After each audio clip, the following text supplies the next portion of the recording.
Tai taip, aplinkui negyvos dvasios, o tai būna tada, kada pasiemi autobusą, jis važiuoja plius minus arčiausiai iki ten, kur tu norėtum nueiti. Ir tada iš ten stoteliai bėdini savo, tos vietos.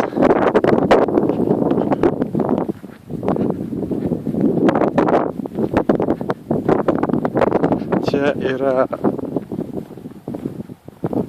pietinis kraštas šios salos ir bandysim mes aplankyti pavadintą Flowers Animal Cave.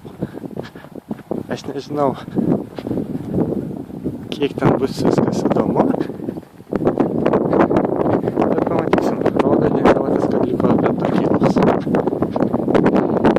Lauke plius 26 vėjas. Truputį troškina. Bet kaip sakant, nuotykių reikia visur ir visada.